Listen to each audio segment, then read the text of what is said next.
we had discovered this secret base camp. And inside the camp were 52 rucksacks, backpacks. And so we got on the horn and called 6 and said, "What do you want us to do?" He said, "Get all those backpacks and get the hell out of there now."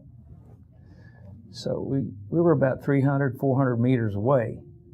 It doesn't sound like much, but when you're going uphill and downhill through the thick jungle in the heat, that's a long way to go 300 or 400 meters carrying that kind of weight. Each one of us had 4 or 5 rucksacks.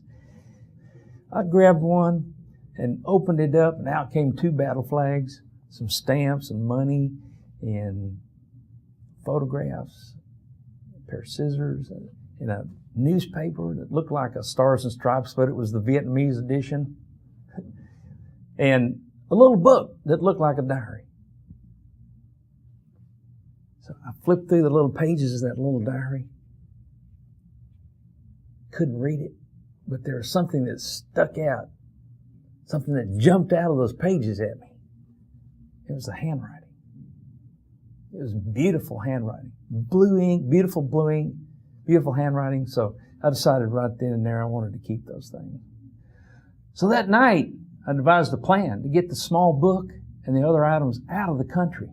I took a sea ration carton and made a box, looked like a small FedEx box, and addressed my parents' name and address across the top.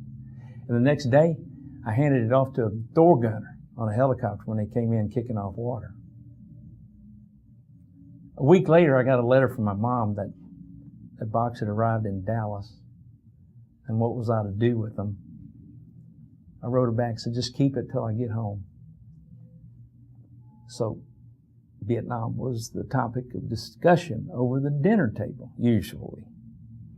And one night, my mom jumped up, got this funny look on her face, and says, "I'll be right back."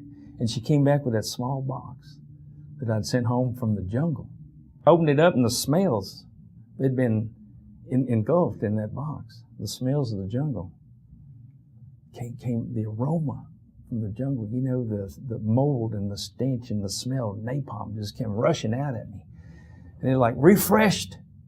It was like a refresh button. It took me back to Vietnam, so I couldn't touch it for a long time. But there was that small book in there that I noticed the beautiful handwriting from before. And I opened it up.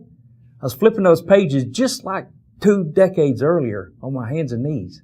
And my mom was leaning over my shoulder this time. She said, "What does that say? What does that say?" I said, "I don't have any idea, Mom. It's all written in Vietnamese." And she said, "Well, if it was me, son, I'd get it translated. Maybe there's something in there that can help you change your life for the better, and then you can write a book about it." Moms, the intuition that they have. It took me 3 years to write that book, but I did finish that book. It was published, came out as Contum Diary, the little book, the little enemy diary. Had a lot of things in there that changed my life for the better.